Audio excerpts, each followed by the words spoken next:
इस अमेजिंग कहानी की शुरुआत होती है मंगल ग्रह को दिखाते हुए, जहां पर इंसानों ने अपनी बहुत सारी कॉलोनीज बना ली थी। कई सालों से इंसान मंगल ग्रह पर भी काफी डेवलपमेंट करने लगे और उसे पृथ्वी जैसा एडवांस बना रहे होते हैं। जगह जगह पर गवर्नमेंट अपने पुलिस ऑफिसर्स के बेस बना रहे थे और वहां पर कई सारे माइनिंग एरियाज क्रिएट कर दिए जाते हैं, जहां से मंगल ग्रह के अंदर मौजूद अलग अलग टाइप के रिसोर्सेज को बाहर निकाला जाता था। एक बात और होती है कि पृथ्वी पर सारे लोग अच्छी तरीके से रहें, इसीलिए वहां पर जितने भी बुरे लोग या फिर क्रिमिनल्स मौजूद होते हैं उन्हें ट्रांसफर कर दिया गया था मंगल ग्रह पर। यानी कि मंगल ग्रह पर हर एक माइनिंग एरिया के साथ साथ कई सारी जेल्स होती हैं, जिनमें उन्हीं सारे क्रिमिनल्स को सजा के तौर पर रखा जाता था।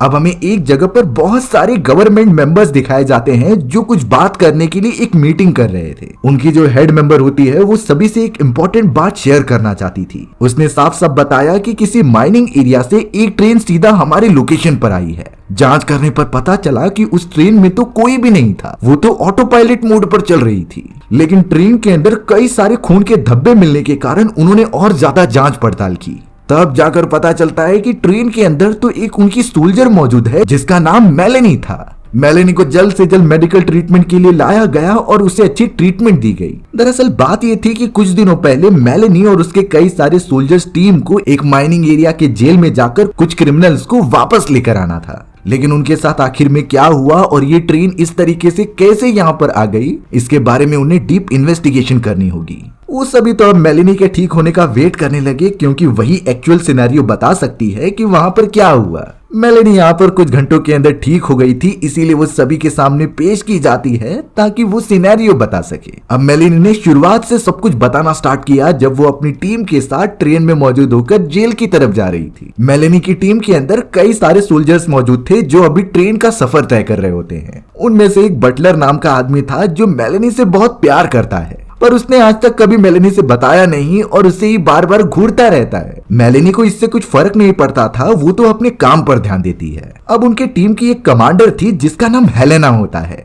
हेलेना तो यहाँ मेलेनी को उन सारे कैदियों के बारे में बता रही थी जिन्हें कि उन्हें जेल से निकालना है। लेकिन यहाँ पर हेलेना उन सारे क्रिमिनल्स में से जेम्स नाम के क्रिमिनल पर ज्यादा ध्यान देने के लिए कहती है, क्योंकि जेम्स एक बहुत बड़ा कातिल था और उसने अपनी पूरी जिंदगी में कई हजारों कत्ल किए थे।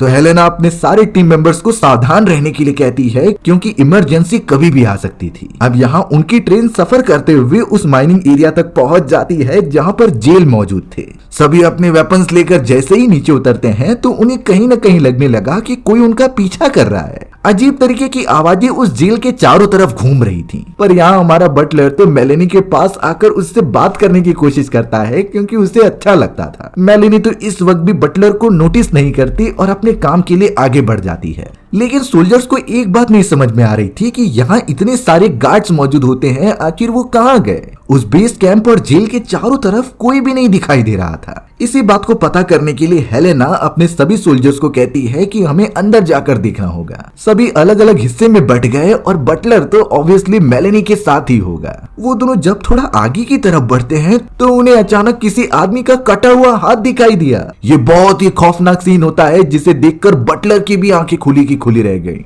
दोनों अपने बाकी टीम मेंबर से कांटेक्ट करके उन्हें इस बारे में बताते हैं, जिससे कि सभी अब एक एक करके वापस मिलने लगे थे। पर सब तब ज्यादा चौंक गए जब चलते हुए वो एक चैम्बर में पहुंच रहे होते हैं। इस चैम्बर के अंदर जितने भी गार्ड्स और जितने भी लोग इस जेल के अंदर काम करते हैं उन्हें खत्म करके उल्टा लटका दिया गया था। किसी को भी नहीं समझता कि आखिर इन्हें किसने मारा होगा। हेलेना जब उन मरे हुए लोगों की बॉडी को चेक करती है तो पता चला कि इनके जख्म ताजे हैं, यानी कि इन्हें मरे हुए ज्यादा टाइम नहीं हुआ है। हेलेना अब यहाँ पर काफी डरने लगी और अपने साथियों से कहती है कि हमें उन सारे क्रिमिनल्स को ढूंढना होगा, खास करके उस खतरनाक जेम्स को। अगर उन सारे क्रिमिनल्स ने इन लोगों को मारा है तो हमें मजबूरन उन्हें भी खत्म करना होगा, नहीं तो अल्टीमेटली हमारी जान खतरे में पड़ जाएगी। हेलेना ने इतने सारे मिशन किए थे, लेकिन आज उसे पहली बार डर लग रहा था। उन सभी को थोड़ा सा ढूंढने के बाद एक प्रिजन मिल गया था जिसके अंदर कई सारे क्रिमिनल्स मौजूद थे, लेकिन उसके अंदर उन्हें जेम्स कहीं नहीं दिखाई दे रहा होता। उस प्रिजन के अंदर एक और लेडी मौजूद होती है जिसका नाम विटी था। यहाँ हेलेना ने जैसे ही उसे देखा तो वो समझ गई कि ये तो डॉक्टर विटी है, जो बहुत ही बड़ी वैज्ञानिक और एक बायोलॉजिस्ट थी। लेकिन हेलेना नहीं समझ पा रही होती कि आखिरकार विटी इस जेल में क्या कर रही है। उससे पूछने पर डॉक्टर विटी ने सिर्फ इतना बताया कि मुझे ये जगह सबसे सेफ लगती है और यहाँ पर मुझे कोई खतरा नहीं है। मैं तो इस जगह पर कुछ एक्सपेरिमेंट्स करने आई थी जिसमें फिलहाल तो मैं कामयाब नहीं हो पाई, लेकिन कुछ समय में विटी को उसका रिजल्ट मिल ही जाएगा। अब यहाँ हेलेना बहुत ज्यादा सोच में पड़ते हुए विटी से पूछने लगी कि तुम आखिरकार किससे डर रही हो और तुम जैसे वैज्ञानिकों को किससे खतरा है। डॉक्टर विटी यहाँ कुछ जवाब नहीं देती और सिंपली हंसने लगती है। उसने हेलेना से सिर्फ इतना कहा कि तुम सभी को ये जल्द से जल्द पता चल ही जाएगा। अब थोड़ी देर में अचानक बाहर की तरफ से कुछ आवाजें आने लगी, इसीलिए वो सारे लोग जिस दरवाजे की तरफ से आवाज आ रही थी वहां पर जाकर देखने लगे। बटलर ने जब उस दरवाजे को ओपन किया तो वहां पर एक लेडी मौजूद थी। वो लड़की तो एकदम अजीब बिहेव कर रही होती है, जैसे कि उसे कोई कंट्रोल कर रहा था। उसे कुछ भी समझ नहीं रहा होता और उसकी बॉडी काफी गर्म लग रही थी। अब उस लड़की के साथ क्या हो रहा था, जब तक सारे सोल्जर समझ पाते, बाहर की तरफ एक गाड़ी के अंदर भी एक आदमी आ जाता है। मेलेनी जब उस आदमी को देखने के लिए गई तो वो आदमी भी उसी लड़की की तरह बिहेव कर रहा था। मेलेनी और उसके साथियों को लगा कि ये आदमी अंदर फंस चुका है, इसीलिए हेलेना भी उसकी मदद करती है गाड़ी के डोर को डिस्ट्रॉय करने के लिए। इससे वो सभी उस आदमी को बचाकर बाहर लेकर आ जाएंगे। लेकिन यहाँ पर पता नहीं कि उस आदमी ने तो अपनी ही जान ले ली थी। मेलेनी उस आदमी को बचा नहीं पाई, लेकिन अब उसके साथियों की चिल्लाने की आवाज आती है। मेलेनी जब अंदर गई तब उसे पता चला कि जेम्स नाम का वही खतरनाक क्रिमिनल ने उसके एक साथी को पकड़ लिया है और उसके सिंपल रूल्स थे कि मुझे यहाँ से जाने दो, नहीं तो मैं तुम्हारे साथियों को मार दूंगा। मेलेनी शांति से जेम्स को समझाती है कि तुम उसे छोड़ दो, वो अभी अभी हमारी टीम में ज्वाइन हुई है और इसके बदले तुम मुझे मार सकते हो। मेलेनी अब जेम्स को समझाते हुए धीरे धीरे उसके पास चली गई और अपने दोस्त को छुड़ाकर खुद उसके कब्जे में आ गई। पर यहाँ मेलेनी के पास काफी अच्छी टेक्निक्स होती हैं फाइटिंग की। उसने पलटवार किया सीधा जेम्स के ऊपर, जिससे उसका हथियार नीचे गिर गया होता है और अब वो उससे लड़ने की कोशिश करने लगी। पर जेम्स उस समय तक उन्हें चकमा देकर वहां से भागने में कामयाब हो जाता है। मेलेनी तो अब अपने बाकी सोल्जर साथियों के साथ बाहर आ गई उन क्रिमिनल्स को पकड़ने के लिए। मेलेनी को यहाँ पर अब किसी भी हालत में जेम्स को पकड़ना था, इसीलिए वो अपने साथियों के साथ अलग अलग डायरेक्शन में चली जाती है। जब वो एक चैम्बर में पहुंची तो उसे सामने की तरफ कोई लेडी दिखाई देती है। ये लेडी कोई आम इंसान नहीं लग रही थी, बल्कि वो तो इंसानी मांस खा रही होती है, यानी कि वो एक नरभक्षी है जो इंसानों का शिकार करती है। उस आदमखोर लेडी ने अब तुरंत ही मेलेनी के ऊपर हमला कर दिया और उसे मारने की कोशिश की, पर मेलेनी के पास वेपन्स मौजूद थे जिससे कि वो अपनी प्रोटेक्शन करते हुए उसे मार गिराती है। लेकिन अफसोस उस जगह पर उसी तरीके के कई सारे नरभक्षी मौजूद थे जो कि अब मेलेनी के ऊपर हमला करने के लिए एक साथ टूट पड़े। अच्छी बात तो ये थी कि पीछे से जेम्स आ गया, जिसने वेपन लेकर उन सारे नरभक्षियों को मार गिराया होता है, यानी एक तरीके से उसने मेलेनी की जान बचाई थी। पर मेलेनी अपने आदत से मजबूर होती है। जेम्स को अकेला पाकर उसने अपने साथियों के साथ उसे पकड़ लिया। जेम्स बिल्कुल नहीं समझ पाता, क्योंकि उसने पहली बार कोई अच्छी चीज करने की कोशिश की थी, लेकिन उसे ये लोग पकड़कर अब जेल के अंदर बंद कर देंगे। मेलेनी जेम्स से शुक्रिया अदा करते हुए ये कहती है कि मैं तुम्हें सुरक्षित रखना चाहती हूँ। अब बटलर थोड़ी देर में मेलेनी के पास आकर बोलने लगा कि हमें हेलेना नहीं मिल रही है। अचानक बटलर जब बाहर आया तो उसकी नजर एक लड़की के ऊपर गई जो नरभक्षी थी। उसने किसी इंसान को मार दिया था और उसका सर लेकर दूसरी तरफ भाग रही होती है। बटलर भी अब जल्द से जल्द अकेले ही उसका पीछा करने लगा, जो कि जब जाकर उस कटे हुए सर को देखता है तो वो और किसी का नहीं बल्कि उनकी कमांडर हेलेना का होता है, यानी उस नरभक्षी ने हेलेना को मार दिया था। बटलर को कुछ आवाजें सुनाई देने लगी, इसीलिए वो पहाड़ के दूसरी तरफ जाता है और वहां उसने जो भी चीज देखी उससे वो चौंक गया, क्योंकि उस जगह पर बहुत सारे नरभक्षियों का समूह होता है जो बहुत ज्यादा चिल्ला रहे थे और एक साथ कहीं हमला करने की प्लानिंग कर रहे थे। उस पहाड़ के ऊपर तो कई सारे सोल्जर्स और इंसानों की डेड बॉडी मौजूद होती है जो किसी ग्रेवयार्ड जैसी दिख रही होती है। बटलर तो अब तुरंत ही अपने बाकी सारे साथियों को इस बारे में बताने के लिए वहां से निकल पड़ता है। यहाँ अब हमें मेलेनी के ऊपर एक लेडी हमला करते हुए दिखाई दे रही थी जो उस लॉकअप के अंदर मौजूद होती है। मेलेनी ने उसे अपनी गन की मदद से मार तो दिया था, लेकिन हमें कुछ अदृश्य शक्ति दिखाई गई जो उस लेडी की बॉडी में से बाहर निकल जाती है और सीधा एक बूढ़े आदमी के बॉडी में चली जाती है। इन चीजों के बारे में मेलेनी और उसके साथियों को जरा भी अंदाजा नहीं था। वहीं बटलर ने रेडियो की मदद से अपने साथियों को इस बारे में बता दिया होता है और कहता है कि हमें यहाँ से निकलना होगा। बटलर अपनी जान बचाकर वहां से तुरंत ही भागने लगा, क्योंकि कुछ नरभक्षियों की नजर उसके ऊपर पड़ चुकी होती है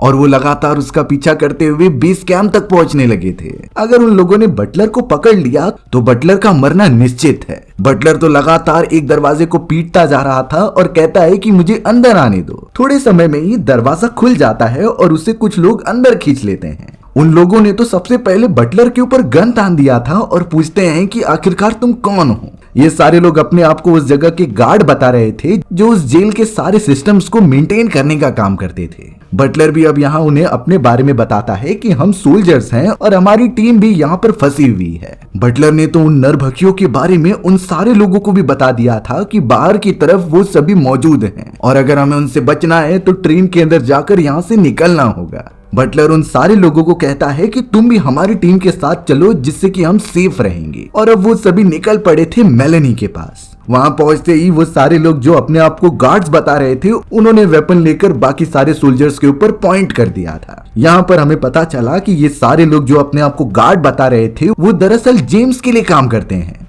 और उनमें से उनका लीडर तो जेम्स का भाई है। वो सिर्फ और सिर्फ यहाँ पर जेम्स और अपने साथियों को छुड़ाने के लिए आए थे। अब यहाँ उन सारे लोगों के पास वेपन मौजूद होते हैं, इसीलिए मेलेनी कुछ कर नहीं पा रही थी। उसे अल्टीमेटली जेम्स का लोकेशन बताना ही पड़ता है जिससे सारे लोग जाकर जेम्स को छुड़ा लेते हैं। उन सभी लोगों ने तो अब बटलर और मेलेनी को उसी जेल के अंदर बंद कर दिया था। पर यहाँ मेलेनी जेम्स को समझाने की कोशिश करती है कि उनके ऊपर कितना बड़ा खतरा मंडरा रहा है। बाहर की तरफ जो बड़ा सा नरभक्षियों का समूह मौजूद है वो हमारे ऊपर हमला करके सभी को खत्म कर सकते हैं और इस सिचुएशन में हमें एक दूसरे की मदद करनी चाहिए, ना कि एक दूसरे के साथ विरोध करना। मेलेनी ने यहाँ पर जेम्स को साथ मिलकर काम करने के बारे में काफी समझाया जिससे कि शायद जेम्स अब कन्विंस होने लगता है। जेम्स ने अब अपने साथियों से बोलकर उन सभी को आजाद कर दिया था जिससे कि ये बात कंफर्म हो चुकी थी कि वो सभी मिलकर अब एक टीम की तरह काम करेंगे। मेलेनी ने अपने प्लान के बारे में बताया कि हम सभी को हथियार की जरूरत पड़ेगी, इसीलिए हमारे पास जितने भी वेपन्स मौजूद हैं हम आपस में डिस्ट्रीब्यूट कर लेते हैं क्योंकि नरभक्षियों से लड़ाई करना इतना भी आसान नहीं था। जेम्स और उसके सारे साथी एक साथ मिल जाते हैं और सारे सोल्जर्स के साथ निकल पड़ते हैं उस ट्रेन की तरफ जिसकी मदद से वो यहाँ से बच के जा सकते थे।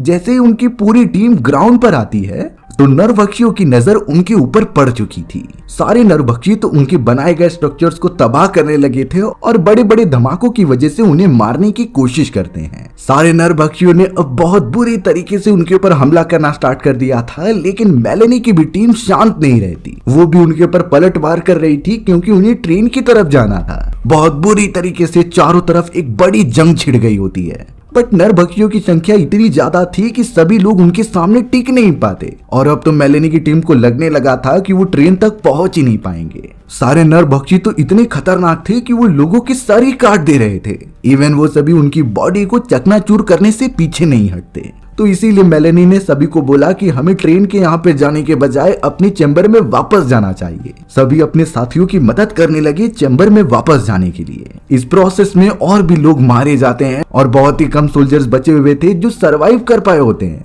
मेलेनी भी पूरे प्रोसेस में घायल हो चुकी थी, इसीलिए वो बेहोश हो जाती है। थोड़ी देर बाद जब वो उठ रही थी तो जेम्स से पता चला कि जेम्स का भाई मारा जा चुका है। इसी तरीके से उसके कई सारे सोल्जर्स खत्म हो गए और अब वो नंबर्स में बहुत कम हो चुके हैं। बाहर की तरफ तो वो सारे नरभक्षी एकदम इकट्ठा होते जा रहे थे जिनके ऊपर तो इंसानों को मारने का खून सवार हो चुका था। किसी को नहीं समझता कि आखिरकार यहाँ पर हो क्या रहा है। लॉकअप में जो आदमी मौजूद था जिसके अंदर वो अजीब तरीके की आत्मा गई थी, वो अब एकदम आउट ऑफ कंट्रोल होकर अपने बॉडी के ऊपर निशान बनाने लगता है। यानी कि अब ये बूढ़ा इंसान भी उनकी तरह एक नरभक्षी बनता चला जा रहा है। मेलेनी यहाँ पर पूरी तरीके से कंफ्यूज हो चुकी थी, इसीलिए वो सीधा डॉक्टर विटी के पास जाती है। वो उनसे पूछने लगी कि आखिर यहाँ पर क्या हुआ और इन चीजों की शुरुआत कैसे हुई। डॉक्टर विटी तो अब उस मोमेंट पर जाकर सच्चाई बताती है कि कुछ साल पहले जब हम यहाँ एक्सपेरिमेंट कर रहे थे तो हमें मंगल ग्रह की जमीन के अंदर एक बड़ी सी गुफा दिखाई दी। उस समय एक्सपर्ट्स ने राय दी थी कि ये गुफा बहुत अनजान है, इसीलिए हमें इसके अंदर जाने की कोशिश नहीं करनी चाहिए।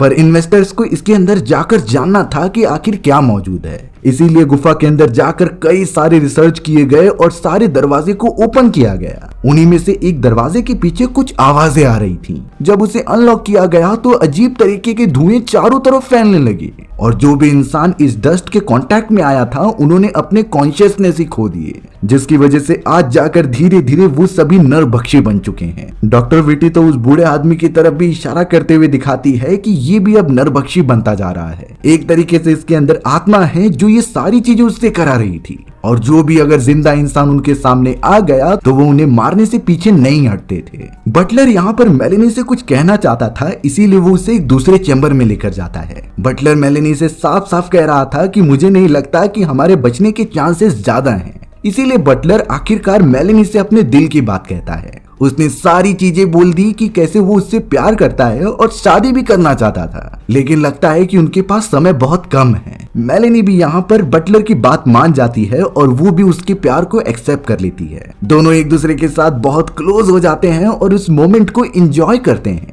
पर तभी किसी के गन चलाने की आवाज आई। दोनों जल्द से जल्द बाहर निकले तो पता चला कि उनकी एक साथी ने बूढ़े आदमी को जान से मार दिया है। पर अब यहाँ अचानक उस बूढ़े आदमी के अंदर जो खतरनाक आत्मा मौजूद थी वो बाहर निकल जाती है और अपने लिए कोई बॉडी ढूंढने लगती है। उसका नया टारगेट था मेलेनी, जिसके बॉडी के अंदर वो आत्मा तुरंत ही चली गई थी। मेलेनी वहीं पर बेहोश हो गई थी, जिसे कि सभी साथी उठाने की कोशिश करने लगे थे। यहाँ पर बटलर, जेम्स और उसके सभी साथियों को ये पता चल चुका था कि शायद वो खतरनाक आत्मा मेलेनी की बॉडी में मौजूद है और अगर मेलेनी को हमारे साथ रखा गया तो वो हम पर भी हमला कर सकती है। इसी वजह से अब बटलर बहुत ज्यादा निराश हो जाता है। बटलर को पता था कि मेलेनी को अपने आखिरी वक्त में ड्रग्स लेना बहुत ज्यादा पसंद होता है, इसीलिए उसने मेलेनी के हाथों में वो ड्रग्स दे दिया जिसे कि मेलेनी खा लेती है और अब वो सभी मेलेनी की बॉडी को लेकर सीधा बाहर की तरफ रख देते हैं। मेलेनी की बॉडी में कुछ चेंजेस हो रहे थे और वो आत्मा उसके ऊपर हावी होने की कोशिश करती है। मेलेनी की बॉडी काफी गर्म हो चुकी थी। ये सिर्फ और सिर्फ उस ड्रग की वजह से हो रहा होता है, जिससे कि अब उस आत्मा को कंट्रोल करने में थोड़ी प्रॉब्लम हो रही थी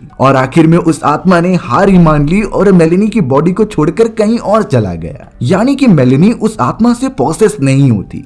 मेलेनी को जब होश आया तो वो उठते हुए वापस अपने साथियों के पास जाने की कोशिश कर रही थी, पर उसके ऊपर कुछ नरभक्षियों ने हमला कर दिया, जिससे वो फाइट करती है और एक रस्सी की मदद से उस चैम्बर के अंदर चली जाती है। कैमरा के ऊपर वो अपने साथियों को समझाने की कोशिश कर रही थी कि वो नॉर्मल है। यहाँ बटलर और जेम्स को नहीं समझ रहा था कि मेलेनी इस तरीके से कैसे बच गई।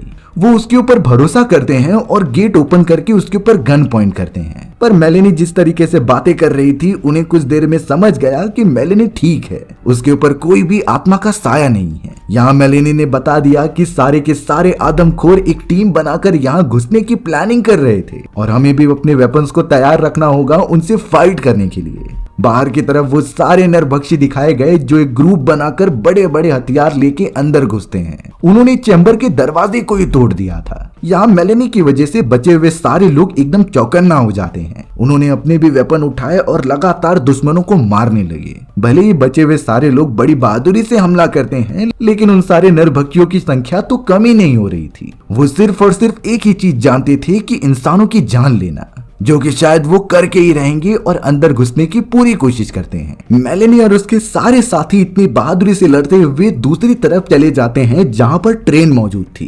तो अब यहाँ मौका देखकर सारे लोग जल्द से जल्द ट्रेन के अंदर घुसने लगे, जिससे वो यहाँ से बाहर निकल सके। सभी साथियों को रेस्क्यू करने के बाद इंजन चालू किया जाता है और ट्रेन आगे बढ़ने लगती है। थोड़ी देर के अंदर वो उस पूरे एरिया से दूर निकल आए थे, जिससे कि सारे लोग एक चैन की सांस लेते हैं। पर यहाँ मेलेनी खुश नहीं लग रही थी। वो अपने साथियों को बताती है कि अगर हम उन सारी चीजों को इसी तरीके से छोड़ दें तो वो आत्माएं बढ़ती जाएंगी और एक समय ऐसा आ जाएगा जब पूरे मंगल ग्रह पर इंसान आदमखोर बन चुके होंगे। इसीलिए हमें वापस जाकर उन सभी को पूरी तरीके से खत्म करना होगा। मेलेनी ने अपना आइडिया बताया कि अगर हम उनके पावर सेल और पूरे पावर जनरेशन टेक्निक को ही डिस्ट्रॉय कर दें तो वहां पर एक बड़ा धमाके के कारण सभी मारे जा सकते थे। इस बात से बाकी क्रू मेंबर्स राजी हो जाते हैं, सिवाय डॉक्टर विटी के।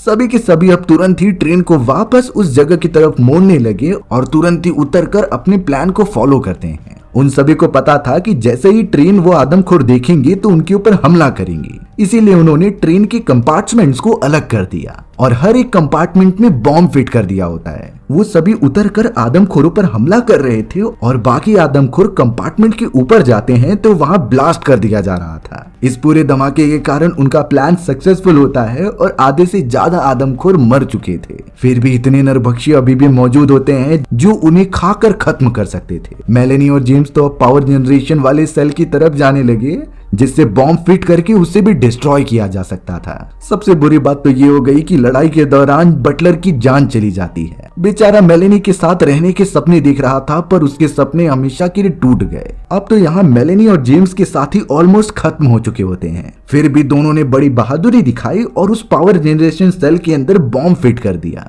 दोनों अपनी जान बचाते हुए सीधा ट्रेन के एक बचे हुए मेन इंजन के अंदर आ गए और आगे बढ़ने लगे। पर यहाँ जेम्स को पता चल जाता है कि ऊपर की तरफ कई सारे अभी भी नरभक्षी मौजूद हैं जिन्हें खत्म करना बहुत जरूरी होगा। इसीलिए जेम्स इंजन के ऊपर की तरफ चला जाता है। मेलेनी के ऊपर भी कुछ आदमखोर हमला करने लगे होते हैं जिससे वो फाइट करते हुए ट्रेन को सही डायरेक्शन में मोड़ रही थी। मेलेनी और जेम्स ने साथ मिलकर उन आदमखोरों के लीडर को भी मार दिया होता है। उन दोनों की इंजन एक पर्टिकुलर डिस्टेंस पर आने के बाद बटन क्लिक कर दिया गया था जिससे पावर सेल के अंदर एक बहुत बड़ा धमाका हुआ। ये धमाका बहुत बड़ा होता है जिससे कि सारे के सारे नरभक्षी मारे गए, कोई भी नहीं जिंदा बचा होता। मेलेनी तो इस पूरे प्रोसेस में बहुत घायल हो चुकी थी और जब वो अपनी आंखें खोलती है तो उसने देखा कि जेम्स उसकी मरहम पट्टी कर रहा है। पूछने पर पता चला कि जेम्स इससे पहले मिलिट्री फोर्सेस में मेडिकल टीम में काम किया करता था, लेकिन बुरी कंडीशन ने उसे आज क्रिमिनल बना दिया है। मेलेनी जेम्स से प्रॉमिस करने लगी कि मैं तुम्हारे बारे में अच्छी बातें बताऊंगी मिलिट्री सोल्जर्स को,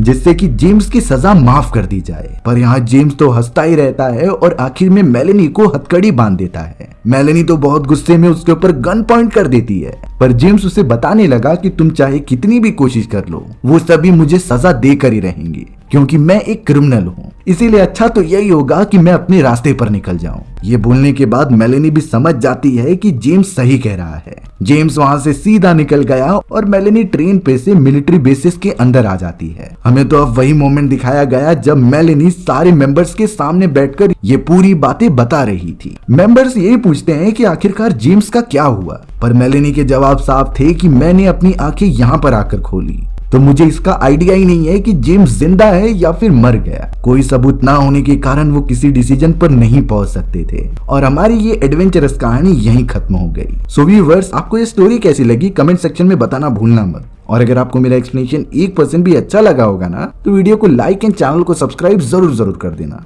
मिलते हैं इसी तरीके की मजेदार वीडियोस में, तब तक के लिए बाय बाय।